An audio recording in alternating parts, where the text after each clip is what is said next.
எல்லாருக்கும் பெரிய ஹை. போன வீடியோல யாராவது என்ட்ட வந்து ஒரு ஸ்டாக் குடுத்து, இந்த ஸ்டாக்க வெறும் 3 ஃபண்டமெண்டல் ரேஷியோனால மட்டும் அனலைஸ் பண்ணணும்னு சொன்னாங்கன்னா, நான் எந்த 3 ரேஷியோஸ் சூஸ் பண்ணுவேன்? நான் ஏன் அத சூஸ் பண்ணுவேன் அப்படிங்கிறத கம்ப்ளீட்டா எக்ஸ்பிளைன் பண்ணி வீடியோ பண்ணியிருந்து நீங்க பார்த்திருப்பீங்க. அண்ட் அந்த 3 ரேஷியோஸ்ல நான் பிஇ ரேஷியோவ ஆட் பண்ணியிருக்க மாட்டேன். அத பத்தி நான் பேசியிருக்கவே மாட்டேன். ஏன்னா, அத பத்தி நான் டெடிகேட்டடா வீடியோ பண்ணணும்னு இருந்தேன். ஏன் நான் டெடிகேட்டடா பண்ணணும்னு நினைக்கிறேன்னா, one of the most misunderstood ratio அப்படிங்கிறது பிஇ ரேஷியோ தான். ஒரு கம்பெனில பிஇ ரேஷியோ கம்மியா இருந்தா வாங்கணும், அதிகமா இருந்தா விக்கணும் அப்படிங்கிறது தான் ஒரு ஸ்டாண்டர்டா எல்லாமே சொல்லக்கூடியது. பட் இது கம்ப்ளீட்டா உண்மை கிடையாது. நானே நெறைய தடவ உங்கள்ட்ட பி ரேஷியோ கம்மியா இருக்கு வாங்குங்க அப்படின்னு சொல்லியிருக்கேன். பி ரேஷியோ அதிகமா இருக்கு வாங்க மாட்டேன் அப்படிங்கிற மாரி சொல்லியிருப்பேன். பட் நான் சொன்னதையே நான் ஏன் கான்ட்ரடிக்ட் பண்றேன் அப்படின்னா, இந்த வீடியோ பார்த்து முடிக்கும்போது உங்களுக்கு கம்ப்ளீட்டா புரியும். ஸோ இன்னைக்கு நம்ம வீடியோல என்ன பார்க்க போறோம் அப்படின்னா, இந்த பிஇ ரேஷியோ அப்படின்னா என்ன? இந்த பி ரேஷியோ எப்படி நம்மள ட்ராப் பண்ணும்? இந்த பி ரேஷியோவ உண்மையிலே நம்ம எப்படி தான் அனலைஸ் பண்ணணும்? பிஇ கம்ப்ரஷன் இல்ல எக்ஸ்பான்ஷன் அப்படின்னா என்ன அப்படிங்கிறத எல்லாத்தையுமே நம்ம டீட்டெயில்டா பார்க்க போறோம். இன் ஷார்ட் இந்த வீடியோ நீங்க பார்த்து முடிக்கும்போது பி ரேஷியோ பத்தின உங்க வியூவே கம்ப்ளீட்டா மாறிரும். பி ரேஷியோ தான் கோல்டன் ரேஷியோ அப்படின்னு சொல்லுவாங்க ஒரு ஸ்டாக்கு. அவ்வளோ முக்கியமான வேல்யூபிளான ரேஷியோ அது. ஸோ அத நீங்க கண்டிப்பா புரிஞ்சுக்கணும், தெரிஞ்சுக்கணும் ஒரு ஸ்டாக்க நீங்க வாங்க போறீங்க அப்படின்னா. ஸோ இந்த வீடியோ மிஸ் பண்ணாம கடைசி வரைக்கும் பாருங்க. ரொம்ப சிம்பிளா எல்லாருக்கும் புரியுற மாரி ஈஸியா எக்ஸ்பிளைன் பண்ண போறேன். இந்த மாரி வீடியோஸ் தமிழ்ல நிறைய பேர் ரீச் ஆகணும்னு நினைச்சீங்கன்னா மறக்காம லைக் பண்ணிட்டு பாருங்க. அப்பதான் யூடியூப் கொஞ்சம் புஷ் பண்ணும். நீங்களோட ஃபர்தர் வீடியோஸ் மிஸ் பண்ணாம பார்க்கறதுக்கு சப்ஸ்கிரைப் பண்ணி வச்சுக்கோங்க. வாங்க வீடியோக்குள்ள போலாம்.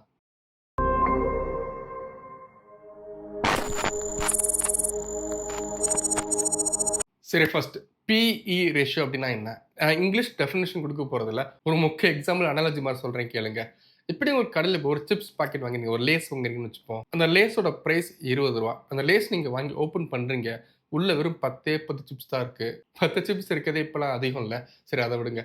ஒரு ரூ. 20 குடுத்து நம்ம லேஸ் வாங்கி அதுல 10 சிப்ஸ் இருக்குன்னு வச்சுப்போம். ஸோ பேசிக்கலி அதுல இருக்க ஒவ்வொரு சிப்ஸ்க்கும் நீங்க ரூ. 2 கட்டியிருக்கீங்க. ஏன்னா மொத்தமா ரூ. 20 10 சிப்ஸ் கிடைச்சிருக்கு. So 20/10 is equal to rupees வரும். ஸோ இந்த இடத்துல அந்த லேஸ் பாக்கெட்டோட பிரைஸ் டு ஏர்னிங்ஸ் எவ்வளோ அப்படின்னா 2.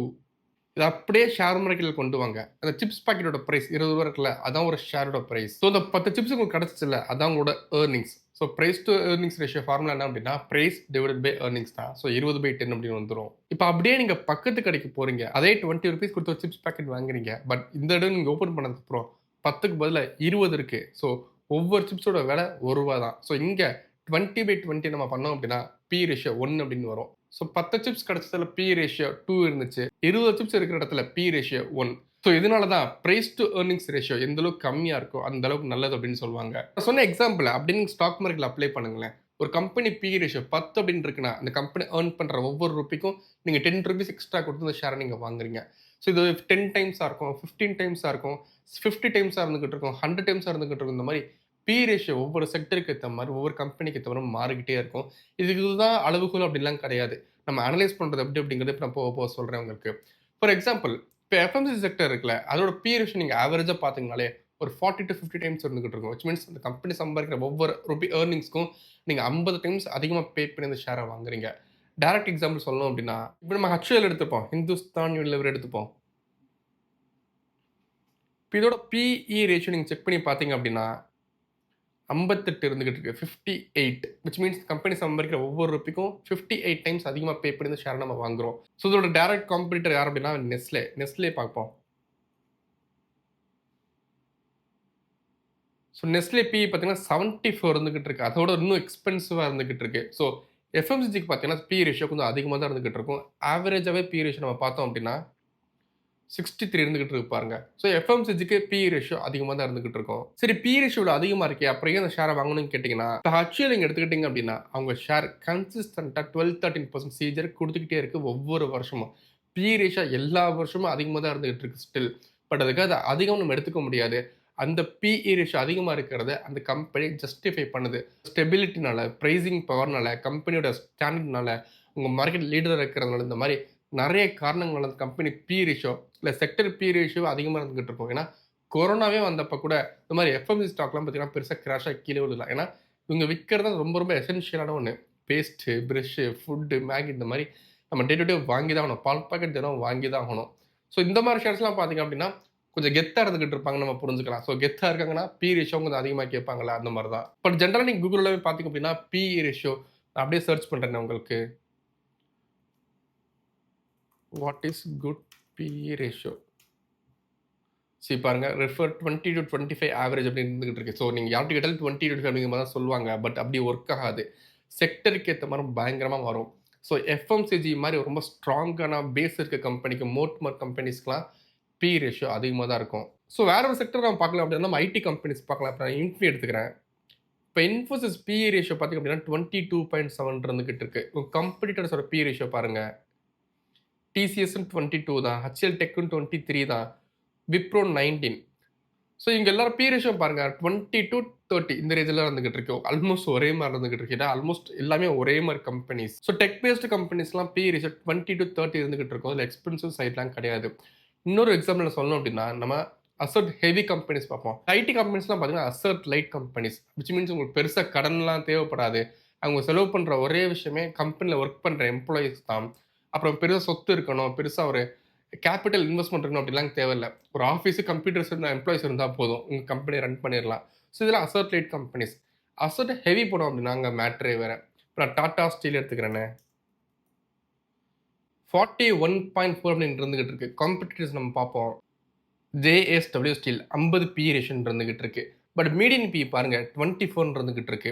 விச் மீன்ஸ் டாடா ஸ்டீலோ இல்லை ஜிஎஸ்டபிள்யூ ஸ்டீல் ரொம்ப எக்ஸ்பென்சிவாக இருந்துகிட்டு காஸ்ட் இருந்துகிட்டு கேட்டிங்கன்னா இங்கே தான் கொஞ்சம் டிஃபர் ஆகும் பி ரேஷியோ. இது ஒரு சிக்லிக்கல் கம்பெனி. அதாவது ஒவ்வொரு மார்க்கெட் சைக்கிளுக்கு ஏற்ற மாதிரி மேலேயும் கீழே போகக்கூடிய கம்பெனிஸ் பிஸ்னஸ் சொல்கிறேன். ஸோ இந்த மாதிரி செக்டர், இந்த ஸ்டீல் கம்பெனிஸ் இல்லை சிமெண்ட் கம்பெனிஸ் மாதிரி செக்டர்ஸ்லாம் பார்த்தீங்கன்னா பி ரேஷியோ ஸ்டாண்டபிள் அப்படின்னு நம்ம சொல்லிடவே முடியாது. நம்ம இன்னும் கொஞ்சம் டீப்பாக போய் அனலைஸ் பண்ண வேண்டியது இருக்கும். ஃபார் எக்ஸாம்பிள் இப்போ நான் சார்ட்டே ஒரு காட்டணும் பாருங்க. பி ரேஷியோ எடுத்துக்கிட்டேன். மேக்ஸிமம் வைக்கிறேன் பாருங்க. பார்த்து நமக்கு தெரியுது பாருங்க. பி ரேஷியோ 9 இருந்துகிட்டு இருக்கு. அப்புறம் 1க்கு போகுது. அப்புறம் 17 போகுது. அப்புறம் திரும்ப -5 போகுது. அங்கேருந்து 68 போகுது. அங்கேருந்து 130 போயிருக்கு. அப்படியே 15க்கு விழுகுது. ஸோ இந்த மாதிரி நீ ஃபுல்லா பார்த்தீங்க அப்படின்னா, டாடா ஸ்டீல் பார்த்தீங்க அப்படின்னா, ரொம்ப அப்ஸ் அண்ட் டவுன்ஸா இருந்துகிட்டு இருக்கும். ரொம்ப ஒரு இர்ரெகுலரா இருந்துகிட்டு இருக்கும். சும்மா ஜேஎஸ்டபிள்யூ காட்டுறேன் பாருங்க. ஸோ பாருங்க, அப்படியே டாடா ஸ்டீல் பேட்டர்ன் உங்களுக்கு தெரியும். ஸோ ஸ்டீல் கம்பெனிஸ் பார்த்தீங்க அப்படின்னா, ஒரு community paste companies, cyclical companies. Cyclical companies மட்டும் இல்லை, சைக்கிளிக்கல் செக்டரே இப்படி தான் ஒர்க் ஆகும். பீரியட்ஸ் ஜஸ்ட்டு பார்த்தோன்னே நீங்கள் அனலைஸ் பண்ண முடியாது. அதோட கம்ப்ளீட் மார்க்கெட் சைக்கிள் எப்படி இருந்துகிட்டு இருக்கு, இந்த மார்க்கெட் சைக்கிள் பி ரேஷியோ எப்படி இருந்துகிட்டு இருக்கும் அப்படிங்கிறத நீங்கள் பார்க்கணும். ஸோ இந்த மாதிரி கம்யூனிட்டி பேஸ்ட் கம்பெனிஸ்லாம் பி ரேஷியோ அந்தந்த செக்டரோட அனலைஸ் பண்ணால் மட்டும் பத்தாது, அந்த கம்பெனியோட நீங்கள் அனலைஸ் பண்ணி ஆகணும். ஒரு சின்ன எக்ஸாம்பிள் சொல்லணும். இந்த பி ரேஷியோ அப்படிங்கிறது கவர்மெண்ட் கம்பெனிஸ்க்கும் பிரைவேட் கம்பெனிஸ்க்குமே மாறும். இப்போ பேங்க்குக்கு பார்த்தீங்கன்னா பெருசாக பி ரேஷியோ பார்க்க அவசியம் இல்லை. பட் சின்ன ஒரு எக்ஸாம்பிளுக்காக சொல்கிறேன். இப்போ நீங்கள் நம்ம ஒரு கவர்மெண்ட் பேங்க் எடுத்துப்போம். எஸ்பிஐ தான், State Bank of India. So இவங்களோட பிஇ ரேஷியோ நம்ம பார்த்தோம் அப்படின்னா 9.48. காம்படிட்டர்ஸ் நீங்கள் பாருங்கள் 6, 7, 5. ஸோ மீடியன் பிஏ பார்த்தீங்கன்னா 7 தான் இருந்துகிட்டு இருக்கு. ஸோ இந்த பப்ளிக் பேங்க்ஸோட மீடியன் பிஇ ரேஷியோவை வெறும் 7 தான். ஏன்னா நம்ம பிரைவேட் பேங்க்ஸ்க்கு போகிறேன், ஹெச்டிஎஃப்சி. ஸோ பி ரேஷியோ பார்த்தீங்கன்னா 21. காம்படிட்டர்ஸ் பாருங்கள் அதே ஆவரேஜாக இருந்துகிட்டு இருக்கோம். 19, 20, 11, 12, 22. ஸோ மீடியன் பி பார்த்தீங்கன்னா 12. ஸோ பேங்கிங் செக்டர் தான், ஒரே இண்டஸ்ட்ரி தான். பட் பப்ளிக் செக்டருக்கு ஒரு மாதிரி இருந்துகிட்டு இருக்கு, பிரைவேட் இண்டஸ்ட்ரிக்கு ஒரு மாதிரி இருந்துகிட்டு இருக்கு. பிஇ ரேஷியோ அப்படிங்கிறது செக்டரோட அனலைஸ் பண்ணாலும், காம்படிட்டரோட அனலைஸ் பண்ணாலும் மட்டும் பத்தாது. அந்த ஸ்டாக்கோட மார்க்கெட் சைக்கிளோட நீங்க அனலைஸ் பண்ணி ஆகணும். நீங்க அனலைஸ் பண்ண தவறுனீங்க அப்படின்னா ஒரு பெரிய பிஇ ட்ராப்ல நீங்க விழுந்துப்பீங்க. அது எப்படி காட்டுறேன் பாருங்க. சம்டைம்ஸ் ஒரு ஸ்டாக்கோட பி ரேஷியோ பார்த்தீங்கன்னா டெட் சீப்பா இருந்துகிட்டு இருக்கும். இதை விட கீழே பி ரேஷியோ போக சான்ஸே கிடையாதுன்னு தோணும். பட் அது ஒரு ட்ராப்பா இருந்துகிட்டு இருக்கும். Let me show you. இப்போ நம்ம கிளாசிக் எக்ஸாம்பிள் ஆர்இசி எடுத்துப்போம். பி ரேஷியோ நீங்கள் கவனிங்க, மேக்ஸிமம் வச்சுக்கிறேன். மீடியன் பி நீங்கள் கவனிச்சிங்க அப்படின்னா வெறும் 6, வெறும் 6 தான். ஸ்டாக் பார்த்தீங்கன்னா பல வருஷமாக 5, 7, 3, 4, 7, சம்டைம்ஸ் 2, 1லாம் போயிருக்கு பாருங்க. ஸோ இந்த ஸ்டாக்கோட மீடியன் பியே வெறும் 6 தான். அண்ட் மோஸ்ட் ஆஃப் த பல டெக்கேட் கணக்காக பார்த்தீங்கன்னா 5, 6, 7 அப்படின்னு சுற்றிட்டு இருந்துச்சு. பட் இந்த பி ரேஷியோ கம்மியாக இருக்கிறதுக்கு ஏற்ற மாதிரி இந்த ஸ்டாக்கோட ப்ரைஸும் நீங்கள் பாருங்கள். பல வருஷமா அந்த ரூ. 131 எடுத்துக்கோங்க. அக்டோபர் 2010ல அது ஆல்மோஸ்ட் 2023 கிட்டத்தட்ட அதே டிகேட் கணக்கா பிரைஸ் சுத்தமா ஏறவே இல்ல. நம்ம முதல்ல பார்த்தோம்ல, பி ரேஷியோ ரொம்ப கம்மியா டெட் சீப்பா கிடைச்சுச்சுன்னா, நம்ம டக்குன்னு வாங்கிடலாம் ஒரு பார்கெயின் அப்படின்னு. ஸோ அந்த கணக்குப்படி நம்ம பார்த்தோம் அப்படின்னா, இந்த ஸ்டாக் ரொம்ப சீப்பா இருந்தனால மேல போயிருக்கணும். பட் இங்க அது நடக்கல. ஏன் அப்படின்னா, இது ஒரு ட்ராப். சம்டைம்ஸ் ஒரு ஸ்டாக் பார்த்தீங்க அப்படின்னா, மக்கள் பெருசா நம்ப மாட்டாங்க. அந்த ஸ்டாக் பெருசா ஃபியூச்சர் இல்லன்னு நெனைப்பாங்க. இந்த மாரி ஸ்டாக்லாம் நேச்சுரலா பி ரேஷியோ ரொம்ப கம்மியா இருந்துகிட்டு இருக்கும். மக்கள் அவ்வளோ பே பண்ணி வாங்க தயாராவே இருக்க மாட்டாங்க. ஸோ அதனாலேயே பி ரேஷியோ கம்மியா இருந்துகிட்டு இருக்கும். அத நான் முதல்லயே சொல்லியிருந்தேன். இந்த மாரி பி ரேஷியோ ரொம்ப கம்மியா இருந்துச்சுன்னா, அது சூப்பர் கம்பெனியும் கிடையாது. பி ரேஷியோ ரொம்ப எக்ஸ்பென்சிவா மேல போயிருச்சு அப்டின்னா, அது மொக்க கம்பெனியும் கிடையாது. அண்ட் இதையும் நான் ஒரு முக்கியமான டாபிக்க வச்சு ப்ரூவ் பண்றேன். அதுதான் பிஇ எக்ஸ்பான்ஷன் இல்ல பிஇ கம்ப்ரஷன். இந்த மாரி ஒரு ஸ்டாக்கோட பி ரேஷியோ பார்த்தீங்கன்னா, பயங்கர எக்ஸ்பென்சிவா இருந்துகிட்டு இருக்கும். அதோட இன்னும் எக்ஸ்பென்சிவா மாறும். பட் அங்கேயே நிக்கவே நிக்காது. ஸ்டாக் பிரைஸ் மாரி பி ரேஷியோ மேல போய்க்கிட்டே இருக்கு. எக்ஸ்பென்ஸ் வந்து மாறிக்கிட்டே இருக்கும். பட் ஸ்டாக் பிரைஸும் பெருசா கீழ விழுகாம மேல போயிட்டே இருக்கும். இது எப்ப நடக்கும் அப்டின்னா, பிஇ ரேஷியோ எக்ஸ்பேண்ட் ஆகும்போது, பிஇ எக்ஸ்பான்ஷன் அப்ப. ஸோ எக்ஸாம்பிளோட காட்டுறேன் பாருங்க. ஃபார் எக்ஸாம்பிள் நம்ம ஏசியன் பெயிண்ட்ஸ் எடுத்துப்போம். Asian paints BE ratio maximum நான் வச்சுக்கிறேன். ஸோ கவனிங்க. இது ஸ்டாக் பிரைஸோட சார்ட் மாரியே இருக்கும் பாருங்க. பிஇ ரேஷியோ 22 இருந்துகிட்டு இருக்கு, 19 இருந்துகிட்டு இருக்கு 2009ல. அங்கருந்து ஸ்டெடி அட் 20ஸ், 30ஸ், 40ஸ், 50ஸ், 60ஸ்ன்னு பயங்கரமா மேல போய்க்கிட்டே இருக்கு. ஸோ இந்த ஸ்டாக் பார்த்தீங்கன்னா, பி ரேஷியோ மீடியன் 49 இருக்குல்ல. இந்த 49 உண்மையே கிடையாது. ஏன்னா, இந்த பிஇ எக்ஸ்பான்ஷன் நடந்துட்டு இருக்கு இந்த ஸ்டாக்ல. இந்த பிஇ எக்ஸ்பான்ஷன் அப்படிங்கிறது என்ன சொல்ல வருது அப்படின்னா, மக்களுக்கு இந்த கம்பெனி மேல கொஞ்சம் கொஞ்சமா நம்பிக்கை அதிகமாயிட்டே போகுது. ரொம்ப ஃபியூச்சரிஸ்டிக்கா பார்க்குறாங்க. மக்கள் நம்பி இன்வெஸ்ட் பண்றாங்க நெறைய பணத்த. அதுவும் ஸ்லோ அண்ட் ஸ்டடியா ஆர்கானிக்கா நடந்துகிட்டு இருக்கு அப்படிங்கிறத சொல்ல வருது. ஸ்டாக் பிரைஸ் நீங்க பாருங்க. பிரைஸ் பார்த்தோம் அப்படின்னா, பெருசா ஒரு கிராஷோ, டிப்போ இருந்துகிட்டு இருக்காது. ஸ்லோ அண்ட் ஸ்டெடியா மேல போய்க்கிட்டே இருந்திருக்கும். இதுக்கு காரணம் என்ன அப்படின்னா, அவங்க ப்ராஃபிட் லாஸ் ஸ்டேட்மெண்ட் தான். 2014ல இருந்து நீங்க பாருங்க. 1200, 400, 800, 2000, 2100, 2200 அப்புறம் 3000, 4000, 5000 அப்படின்னு ஸ்லோ அண்ட் ஸ்டெடியா பட் கன்சிஸ்டன்ட்டா மேல போய்க்கிட்டே இருக்கு பாருங்க. ஸோ இது ஒரு amazing picture for a company. So இந்த அளவுக்கு ஒரு கம்பெனி ஸ்லோ அண்ட் ஸ்டெடியா கன்சிஸ்டன்ட்டா க்ரோ ஆயிட்டு இருக்காங்க அப்படின்னா, அந்த கம்பெனி மேல நம்பிக்கையும், அந்த கம்பெனியோட ஸ்டாண்டர்டும் அதிகமாயிட்டே போகும். ஸோ பிஇ எக்ஸ்பேண்ட் ஆக தான் செய்யும். ஸோ இந்த கம்பெனிக்கு நம்ம பியர்ஸோட போயிட்டு மீடியன் பிஇவே 47 தான் இருக்கு. இந்த ஏசியன் பெயிண்ட்ஸ் 62 இருக்கு. வாங்க மாட்டேன். இது ரொம்ப எக்ஸ்பென்சிவ்னு சொல்ல முடியாது. இந்த கம்பெனி இவ்வளோ பிஇ ரேஷியோ டிமாண்ட் பண்ணுதான். இவங்க ஒரு மார்க்கெட் லீடர். ஸோ மார்க்கெட் லீடர்னா கொஞ்சம் எக்ஸ்ட்ரா கெத்து கட்டுவாங்க. அதுக்கு இந்த பிஇ ரேஷியோ டிமாண்ட் பண்ணுவாங்க. நான் இன்னொரு எக்ஸாம்பிளும் காட்டுறேன் பாருங்க உங்களுக்கு. எனக்கு ரொம்ப பிடிச்ச ஒரு எக்ஸாம்பிள். அவென்யூ சூப்பர் மார்ட். ஸோ இந்த பிஇ ரேஷியோ நம்ம வச்சு பார்த்தோம் அப்படின்னா மேக்ஸிமம் எக்ஸிஸ்டன்ஸ்ல இருந்து பார்த்தீங்க அப்படின்னா, உங்க பிஇ ரேஷியோ ஆரம்பிக்கும் போதே 140, 180 200 கிட்ட போயிருச்சு. அதுக்கப்புறம் சின்ன ஒரு கரெக்ஷன். அதுக்கப்புறம் திரும்ப 250 கிட்ட போயிருச்சு. ஒரு சின்ன கரெக்ஷன். அப்புறம் ஆல்மோஸ்ட் 300 பிளஸ் கிட்ட போயிருச்சு. ஸோ 100 பி ரேஷியோ அப்படிங்கிறது எவ்வளோ எக்ஸ்பென்சிவ். பட் அதோட நிக்கல. 200 போது. அதோட நிக்கல. 300 போயிருச்சு. ஸோ பி ரேஷியோ எக்ஸ்பென்சிவா இருந்து அது மல்டி ஃபோல்டா மாறுது அப்படின்னா, மக்கள் அந்த அளவுக்கு அந்த கம்பெனியோட பிசினஸ் மாடல நம்புறாங்க. ஏன் அப்படின்னா, இப்ப டிமார்ட் அப்படிங்கிறது ஒரு ஹியூமங்கஸான கம்பெனியா உள்ள வந்து பிளாஸ்ட் ஆயிருச்சு இந்தியால. பிசினஸ் மாடல் ரொம்ப புதுசா இருந்துட்டு இருந்துச்சு. நான் கடன்லாம் வாங்க மாட்டேன். ஒரு இடத்த நானே அவுட்டர்ல போய் காசு குடுத்து வாங்கிருவேன். அது ஒரு ரியல் எஸ்டேட். அப்புறம் நானே அங்க ஒரு பில்டிங் கட்டுவேன். அது ரொம்ப ஃபேஷனபிளாலாம் இருக்காது. ஒரு வேர்ஹவுஸ் மாரி தான் இருக்கும். அண்ட் ப்ராடக்ட்ஸும் ரொம்ப சீப்பா நான் வாங்குவேன். ஹோல்சேல்ல வாங்குறதுனால. மக்களுக்கும் அத சீப்பா குடுப்பேன். ப்ராஃபிட் மார்ஜின் கம்மியா இருக்கும். பட் குவான்டிட்டி அதிகமா இருந்துகிட்டு இருக்கும். ஸோ இந்த பிசினஸ் மாடல் எல்லாருக்குமே புடிச்சது. மக்கள் ரிவார்ட் பண்ணாங்க பி ரேஷியோ மூலமா. பட் இப்ப இந்த கம்பெனி பார்த்தீங்கன்னா, கொஞ்சம் டவுன் சைட்ல போயிட்டு இருக்கு. பெருசா இம்ப்ரெஸ் பண்ணல இன்வெஸ்டர்ஸ. ஸோ திரும்ப பி ரேஷியோ பார்த்தீங்கன்னா, கொஞ்சம் கீழ விழுந்துகிட்டு இருக்கு. ஆல்மோஸ்ட் 100 கிட்ட வந்துருச்சு. ஸோ இப்போ ஒரு சைட் வேஸ்ல மூவ் ஆயிட்டு இருக்கு. இப்போ உங்களுக்கு இந்த பி ரேஷியோ இப்போ உங்களுக்கு பிஇ எக்ஸ்பான்ஷன் புரிஞ்சிருக்கும்னு நெனைக்கிறேன். ஒரு கம்பெனி பி ரேஷியோ அதிகமாயிட்டே போகுது அப்படிங்கிறதுக்காக அது ரொம்ப எக்ஸ்பென்சிவ் கிடையாது. அதுக்கு பின்னாடி பல விஷயம் இருந்துகிட்டு இருக்கு. சரி, இப்போ அதுக்கு அப்படியே ஆப்போசிட் பிஇ கம்ப்ரஷன். இது நீங்க கண்டிப்பா தெரிஞ்சுக்கணும். நான் ஒரு எக்ஸாம்பிளா இன்ஃபோசிஸ் எடுக்கணும்னு நெனைக்கிறேன். இன்ஃபோசிஸ்ல என்னன்னு கேட்டீங்கன்னா, இப்ப இந்த இடத்துல பி ரேஷியோ இன்ஃபோசிஸ் பாருங்களேன். இது எப்ப அப்டின்னா, ஜூன் 30, 2001 64.4 பி இருந்துகிட்டு இருக்கு. இதுக்கு முன்னாடி சார்ட் எனக்கு கிடைக்கல. நானும் சர்ச் பண்ணி பார்த்தேன். எனக்கு கிடைக்கல. பி ரேஷியோ ஆக்சுவலி 100 கிட்ட இருந்துட்டு இருந்தது இன்ஃபிக்கு.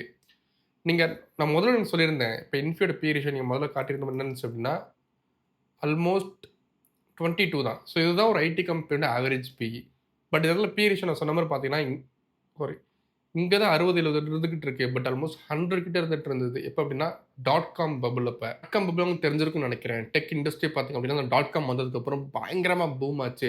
எந்த அளவுக்கு அப்டின்னா, ரொம்ப இன்ஆர்கானிக்கா ஒரு பபிள் மாரி பூம் ஆக ஆரம்பிச்சிருச்சு. ஒரு கட்டத்துக்கு மேல பபிள் வெடிச்சிருச்சு. எல்லா டெக் ஷேர்ஸும் பயங்கரமா கிராஷ் ஆகி கீழ விழுந்துச்சு. அதேதான் இங்கேயும். இப்ப இந்த பி ரேஷியோ 100 கிட்ட போச்சுல்ல இன்ஃபிக்கு. அவ்வளோலாம் இந்த கம்பெனி ஆக்சுவலா ஒர்த் கிடையாது. இப்போ ஒரு கம்பெனி பி ரேஷியோ மேல போகணும் அப்டின்னா, கம்பெனி ஃபண்டமெண்டல்ஸும் அதுக்கேத்த மாரி மேல போகணும். அத விட்டுட்டு இந்த மாரி வெறும் ஒரு நியூஸ் பேஸ்டாவோ, வெறும் மக்களோட நம்பிக்கை பேஸ்டா மட்டுமே போச்சு அப்டின்னா, மக்கள் நம்பிக்கை இருக்கணும் தான். பட் அதுக்கு ஏத்த மாரி ஃபண்டமெண்டல்ஸும் வளரணும். நான் முன்னாடி பார்த்ததுல பார்த்தீங்கன்னா, ஏசியன் பெயிண்ட்ஸா இருக்கட்டும், இல்ல அவென்யூ சூப்பர் மார்க்கெட், டிமார்ட்டா இருக்கட்டும், 2மே பார்த்தீங்க அப்டின்னா, மக்கள் நம்பிக்கை வளர்ந்துச்சு, பிசினஸ் வளர்ந்துச்சு. கம்பெனி நம்பர்ஸ், ப்ராஃபிட்டும் ஸ்டெடியா கன்சிஸ்டன்ட்டா வளர்ந்துச்சு. பட் இங்க இன்ஃபிக்கு அப்படி நடக்கல. 2டே வருஷத்துல பி ரேஷியோ 20லேருந்து 100 போயிருச்சு. ஃபண்டமெண்டல் குரோத் இல்லாம. ஸோ இதுக்கப்புறம் டாட் காம் பபிள் வெடிக்குது. பிஇ ரேஷியோ கம்ப்ரஸ் ஆக ஸ்டார்ட் ஆகுது. எங்க ஆரம்பிச்சோ அங்க வந்து தான் ஆகணும். ஸோ ஸ்டெடியா பி ரேஷியோ பார்த்தீங்க அப்படின்னா 60ஸ்லேருந்து 50ஸ் அப்புறம் 30ஸ், 40ஸ்ன்னு திரும்ப பழையபடிக்கு 20ஸ்க்கே வந்துருச்சு. ஸோ இதுக்கு பேரு பிஇ கம்ப்ரஷன். ஸோ இந்த பிஇ எக்ஸ்பான்ஷன், கம்ப்ரஷன் உங்களுக்கு புரிஞ்சிருக்கும்னு நெனைக்கிறேன். ஸோ ஜஸ்ட் பிகாஸ் ஒரு கம்பெனி அதிகமான பி இருக்கு அப்படிங்கிறதுக்காக வாங்கக்கூடாது. அதிகமான பி ரேஷியோ இருக்கு. ஏதோ நல்லது நடக்குது போல அப்படின்னு நம்பவும் கூடாது. தெளிவா நம்ம அனலைஸ் பண்ணி ஆகணும். சரி, அடுத்து ரொம்ப முக்கியமான விஷயம் என்ன அப்படின்னா, இன்வேலிட் பிஇ. பி ரேஷியோவே செல்லாது. கிரேட்டஸ்ட் எக்ஸாம்பிள் நம்ம Zomato. இப்ப நம்ம புதுசா வேஷம் போட்டிருக்க எட்டர்னல். எட்டர்னல் பி ரேஷியோ நீங்க கவனிங்க.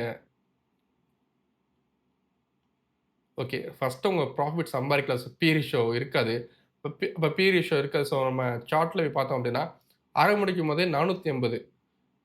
ஸோ அங்க 280, 300 விழுந்துச்சு. பட் இப்ப பார்த்தீங்க அப்படின்னா, 966,000 ரூப்பீஸ் கம்பெனி சம்பாதிக்கிற ஒவ்வொரு ரூபிக்கும் 1000 டைம்ஸ் பே பண்ணி நம்ம வாங்கிட்டு இருக்கோம். இங்க பி ரேஷியோ அதிகமா, கம்மியா, இல்ல எக்ஸ்பான்ஷனா, கம்ப்ரஷன் கேட்டீங்கன்னா எதுவுமே கிடையாது. இங்க பி ரேஷியோவே செல்லாது. இன்வேலிட். ஒரு சின்ன கம்பெனிக்கோ, ஒரு ஸ்டார்ட் அப்க்கோ, இல்ல இந்த Zomato மாரி கம்பெனிஸ்க்கோ, இல்ல ஃபியூச்சரிஸ்டிக் பேஸ்டு ஒரு புதுசா வருது அப்படின்னா, மக்கள் ஃபண்டமெண்டல்ஸ மதிக்கவே மாட்டாங்க. அந்த பிசினஸ் மாடல் என்ன? ஃபியூச்சர்ல அதுக்கு ஸ்கோப் இருக்கா? கம்பெனி நம்பிக்கையா இன்வெஸ்ட் பண்ணலாமா? அப்படி இன்ட்யூஷன்லயும் ஒரு கட் ஃபீல்லேருந்து இன்வெஸ்ட் பண்ணுவாங்க. அதுக்கு அளவே கிடையாது. Zomatoல மக்களுக்கு பெரிய நம்பிக்கை இருந்துகிட்டு இருக்கு. ஒரு கட் ஃபீல் இருந்துகிட்டு இருக்கு. கண்டிப்பா இந்த கம்பெனி ஒரு பெரிய லெவல்ல வரும். கண்டிப்பா பேங்க்ரப்ட்லாம் ஆக வாய்ப்பே இல்ல அப்படின்னு. ஸோ அதுக்கு குடுத்திருக்க ரிவார்டு தான் இந்த 1000 பி ரேஷியோ. ஸோ இங்க நம்ம பி ரேஷியோலாம் பார்க்கக்கூடாது. இதுக்கு முன்னாடி நீங்க பார்த்தீங்க அப்படின்னா, பி ரேஷியோ டிமார்ட்டுக்கோ, இல்ல ஏசியன் பெயிண்ட்ஸ்க்கோ பார்த்தீங்கன்னா, கன்சிஸ்டன்ட்டா மேல பண்ணலாம். சடனா ஷூட் அப் ஆயி மேல பண்ணலாம். எப்படி போனாலுமே ஃபண்டமெண்டல் ஸ்ட்ராங்கா இருந்துன்றது முக்கியமா ப்ராஃபிட் கன்சிஸ்டன்ட்டா மேல போச்சு. பட் Zomatoக்கு ப்ராஃபிட்டே சம்பாரிக்காம கிட்டத்தட்ட 1000 பி லெவலுக்கு போயிருக்கு. இப்ப தான் ரீசென்ட்டா ப்ராஃபிட் சம்பாதிக்க ஆரம்பிச்சிருக்காங்க. இதுவரையும் நீங்க பார்த்திருந்தீங்க அப்படின்னா, அந்த பிஇ ரேஷியோ அப்படின்னா என்ன? இது எப்படி ஒர்க் ஆகுது? இந்த பி ரேஷியோ இண்டஸ்ட்ரிக்கு ஏத்த மாரி, செக்டருக்கு ஏத்த மாரி, ஸ்டாக்கு ஏத்த மாரி எப்படிலாம் மாறுது? எப்படிலாம் நம்ம ட்ராக் பண்ணணும்? பிஇ கம்ப்ரஷன், எக்ஸ்பான்ஷன் அப்படின்னா என்ன? இது எப்படி நம்ம பார்க்கிறவங்க புரிஞ்சிருக்கும்னு நெனைக்கிறேன். ஸோ இது எல்லாத்தையும் தாண்டி நம்ம நான் சொல்றத கேட்டகரைஸ் பண்ணிக்கோங்க. ஒரு பிஇ ரேஷியோ அப்படிங்கிறது செக்டருக்கு இல்ல மத்த எல்லாத்தையும் தாண்டி ஒரு ப்ளூ சிப் கம்பெனிஸ்க்கு ஒரு மாரி இருந்துகிட்டு இருக்கும். மார்க்கெட் லீடர்ஸ்க்கு ஒரு மாரி இருந்துகிட்டு இருக்கும். பிரைசிங் பவர் உள்ள மோட் ஸ்டாக்ஸ்க்கு ஒரு மாரி இருந்துகிட்டு இருக்கும். மிட் கேப் ஸ்டாக்ஸ்க்கு ஒரு மாரி இருந்துகிட்டு இருக்கும். ஸ்மால் கேப் ஸ்டாக்ஸ்க்கு ஒரு மாரி இருந்துகிட்டு இருக்கும். ஸ்டார்ட் அப்ஸ்க்கு ஒரு மாரி இருந்துகிட்டு இருக்கும். ஜஸ்ட் நீங்க ஒரே செக்டர்ல பார்த்தா மட்டும் பத்தாது. இப்ப நான் சொன்ன எல்லாத்தையுமே நீங்க நோட் பண்ணிக்கோங்க. ஒவ்வொரு இது கம்ப்ளீட்டா வேற மாரியான கிரைட்டீரியா இருந்துகிட்டு இருக்கும். ஸோ இப்போ உங்க வியூ மாறி இருக்கும்னு நெனைக்கிறேன். ரொம்ப கம்மியான பி 2, 1 பி அப்படிங்கிறது நல்லதும் கிடையாது. 1000 பி கெட்டதும் கிடையாது. So that's it for the video. அந்த மாரி நான் அனலைஸ் பண்ணி இன்வெஸ்ட் பண்ற ஸ்டாக்ஸ் எல்லாமே நான் ஸ்விங் கம்யூனிட்டில போஸ்ட் பண்ணிட்டுருக்கேன். இன்கேஸ் நீங்க வீடியோ ஃபர்ஸ்ட் டைம் பார்க்குறீங்க அப்படின்னா, ஸ்விங் கம்யூனிட்டி அப்படிங்கிறது க்ளோஸ்ட் கம்யூனிட்டி. நான் பண்ற நான் ஷேர் மார்க்கெட்ல பண்றதெல்லாம் நான் ஷேர் மார்க்கெட்ல வாங்குற ஷேர்ஸ்ல அனலைஸ் பண்றதெல்லாம் டிரான்ஸ்பரன்ட்டா போஸ்ட் பண்ணிட்டுருக்கேன். நீங்க மார்க்கெட்ட சீரியஸா இருக்கிறீங்க அப்படின்னா மட்டும் swing come link description first கமெண்ட்ல இருக்கும் செக் பண்ணி பாருங்க. கண்டிப்பா ரொம்ப ஹெல்ப்ஃபுல்லா இருக்கும். அண்ட் போன வீடியோல நெறைய பேர் 3 ஃபண்டமெண்டல் ரேஷியோ மாரி 3 டெக்னிக்கல் ரேஷியோ கேட்டிருந்தீங்க. அந்த வீடியோட கண்டிப்பா நான் உங்கள வந்து பார்க்குறேன். டில் தென் குட் பை.